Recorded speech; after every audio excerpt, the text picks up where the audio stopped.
사랑하는 에베네셀 가족 여러분, 그리고 영상으로 이 시간 함께 말씀을 묵상하시는 예배자 여러분, 주님의 이름으로 축복하고 문안드립니다. 또 한 주간이 시작되었습니다. 특별히 이 주간은 지난 4월을 마무리하고 새로운 5월을 시작하는 특별한 주간입니다. 유종의 미라는 표현도 있고 시작이 반이다 라는 표현도 있습니다. 그렇습니다. 마무리와 시작 모두 다 중요합니다. 4월을 하나님의 은혜 가운데 감사함으로 마무리하시고 새로운 5월을 하나님이 주시는 소망 가운데 꿈과 비전, 기대를 가지고 시작할 수 있기를 바랍니다. 아침을 여는 시편 묵상, 오늘은 시편 6편 6절로 10절까지의 말씀입니다. 내가 탄식함으로 피곤하여 밤마다 눈물로 내 침상을 띄우며 내 혀를 적시나이다. 내 눈이 근심으로 말미암아 쇠하며 내 모든 대적으로 말미암아 어두워졌나이다. 악을 행하는 너희는 다 나를 떠나라. 여호와께서 내 울음소리를 들으셨도다. 여호와께서 내 간구를 들으셨으며 여호와께서 내 기도를 받으시리로다. 내 모든 원수들이 부끄러움을 당하고 심히 떠미어 갑자기 부끄러워 물러가리로다. 아멘. 시편 6편은 다윗의 회개의 기도, 회개의 시입니다. 다윗이 하나님을 떠나 범죄하고 그럼에도 뉘우치지 않고 그의 마음이 완악해졌을 때 하나님은 다윗에게 징계를 내리시게 되죠. 어떤 징계였습니까? 다윗의 몸과 마음이 심히 큰 병에 걸려 고통받도록 하시는 징계였습니다. 하나님께서 다윗을 분노하심으로 망하게 하시려고 죽이시려고 내리신 징계가 아니라 사랑의 징계였습니다. 마치 부모가 자식이 타락하고 잘못된 길로 갈 때에 그를 돌이키기 위해 강하게 자식을 붙잡는 그런 사랑의 징계였습니다. 다윗은 그런 하나님의 마음을 너무나도 잘 알았기 때문에 영적으로 민감하게 빨리 캐치하고 그렇게 하나님께로 자신의 마음을 돌이키게 됩니다. 그렇게 참회하며 회개의 기도를 드리며 하나님께 긍휼을 구하는 기도가 시편 6편의 고백입니다. 여러분, 하나님께로 다시 돌아가면 하나님께서 잃어버렸던 축복과 자녀의 권세를 회복시켜 주십니다. 왜 나를 떠났냐고 책망하시는 것이 아니라 잘 돌아왔다라고 품어주시고 다시 은혜 가운데 자녀의 권세와 자녀가 누리는 축복들을 허락해 주신다라는 것이죠. 마치 예수님께서 누가복음에 말씀하신 탕자의 비유처럼 탕자가 아버지를 떠나 있다가 아버지의 집으로 다시 돌아왔을 때 탕자의 마음에는 그저 아버지의 집에서 품꾼이나 종으로 그렇게 살겠다 다짐하고 돌아왔지만 아버지는 그에게 입맞추고 가장 좋은 옷을 입혀주었고 그의 발에 신을 신겨주었고 그의 손에 가락지를 끼워주었습니다. 그리고 종들에게 얘기해서 살찐 송아지를 잡아서 큰 파티도 잔치도 열게 해 주었습니다. 여러분, 아버지께로 돌아가면 아버지는 죽었던 자가 다시 살아 돌아왔다, 잃어버렸던 아들이 다시 돌아왔다 기뻐하시면서 그 자녀를 품어주시고 맞아주십니다. 지금 혹시 아버지를 떠나 하나님을 떠나 우리의 삶이 세상 쪽으로 기울어져 있지 않습니까? 아버지께로 돌아갑시다. 아버지께서 반겨주시고 축복과 은혜를 회복시켜 주실 줄 믿습니다. 다윗은 지금 그 영적인 작업을 시작하고 있습니다. 그 첫 번째가 무엇입니까? 눈물로 하나님께 회개하는 것입니다. 오늘 본문 6절과 7절 말씀입니다. 내가 탄식함으로 피곤하여 밤마다 눈물로 내 침상을 띄우며 내 혀를 적시나이다. 내 눈이 근심으로 말미암아 쇠하며 내 모든 대적으로 말미암아 어두워졌나이다. 다윗이 탄식함으로 밤마다 눈물로 침상을 띄운답니다. 얼마나 많은 눈물을 흘렸길래 눈물에 강이 되었는지 침상을 띄운다 그렇게 고백을 하네요. 그리고 그의 눈물이 혀를 적신다라고 고백합니다. 물론 그만큼 눈물을 흘릴 수는 없겠죠. 그러나 그만큼 많이 울었다, 가장 많이 울었다, 그런 고백이 아닐까 생각 고백합니다.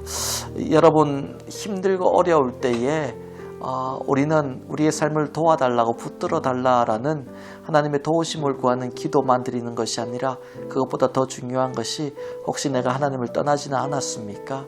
하나님과 멀어지지는 않았습니까? 그 하나님과의 관계를 회복하는 기도를 드려야 됩니다. 그 첫 번째가 바로 회개의 기도입니다. 그리고 하나님의 은혜를 구하는 간구의 기도가 되겠지요. 세상 사람들은 고난 중에 절망의 눈물을 흘리고, 고통의 눈물을 흘리고, 아픔의 눈물을 흘립니다. 그러나 믿음의 사람, 하나님의 자녀들은 고난과 환난이 찾아올 때에 나의 연약함을 가지고 주님 앞에 나가 눈물을 흘립니다. 그리고 나의 죄악을 회개하는 회개의 눈물을 흘리게 됩니다. 고난과 환난 가운데 우리가 어떤 종류의 눈물을 흘리느냐에 따라서 우리의 삶의 모습이, 결과가 전혀 달라지더라는 것입니다. 여러분, 하나님 앞에 나와 오십시오. 절망의 눈물이 아닌 하나님을 향한 회개의 눈물과 또한 하나님의 긍휼을 구하는 눈물을 흘리고 주님께 나아가십시오. 그때 여러분 소망과 평안과 기쁨을 누리게 될 줄 믿으시기 바랍니다. 오늘 본문 7절 말씀을 보니까 다윗이 내 눈이 근심으로 말미암아 쇠하며 내가 모든 대적으로 말미암아 어두워졌나이다, 그렇게 고백하고 있습니다. 다윗의 눈이 근심으로 말미암아 쇠했다는 것은 너무 많이 울어서 눈이 퉁퉁 부어서 그렇게 시력이 쇠해진 것 같아, 약해진 것 같다, 그런 뜻입니다. 모든 대적으로 말미암아 어두워졌다라는 것은 그렇게 울고 보니까 앞이 잘 보이지 않는다라는 뜻이죠.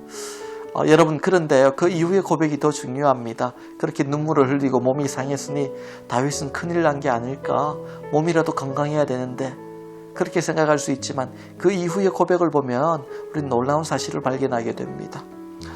다윗은 여호와께서 내 울음소리를 들으셨도다 확신합니다. 하나님이 내 울음소리를 듣고 계시는 것을 보게 됩니다. 그리고 내 간구를 하나님께서 들으셨고 내 기도를 받으셨다, 그렇게 고백합니다. 앞으로 일어날 일들, 지금 하나님께서 자신의 기도를 어떻게 받으시는지를 영의 눈으로 바라보게 되었다라는 것이죠. 그리고 자신을 괴롭히던 원수들이 모두 부끄러움을 당하고 심히 떨면서 갑자기 부끄러워 물러가게 될 것을 미래의 일들도 확신하고 보게 됩니다. 무슨 말씀을 드리는 걸까요?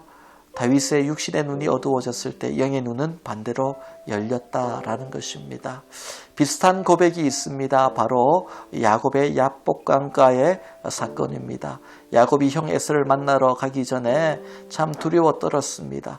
하나님의 군대 마하나임을 보고도 두려워 떨었습니다. 그런데 그가 홀로 야복강가에 남아 하나님과 씨름하며 기도했을 때 하나님께서 그에게 이스라엘이라는 승리자의 이름을 주셨지만, 그러나 그의 환도뼈, 엉덩이뼈를 꺾어버리셨습니다. 부러뜨렸어요. 육신의 고통이, 장애가 생기게 된 것이죠. 이전에는 멀쩡하고 건강했던 몸이 기도하고 난 후에 육신의 아픔, 고통을 느끼게 됩니다. 쩔뚝거리며 걷게 됩니다. 그런데 육신은 쩔뚝거리지만은 야곱의 이 영적인 모습은요 더 강해져 있었습니다. 그래서 형 에서를 만날 때 당당하게 두려움 없이 만나는 모습을 보게 되죠. 무엇입니까? 육신이 꺾일 때 영이 살아난다라는 교훈을 주시는 것이죠.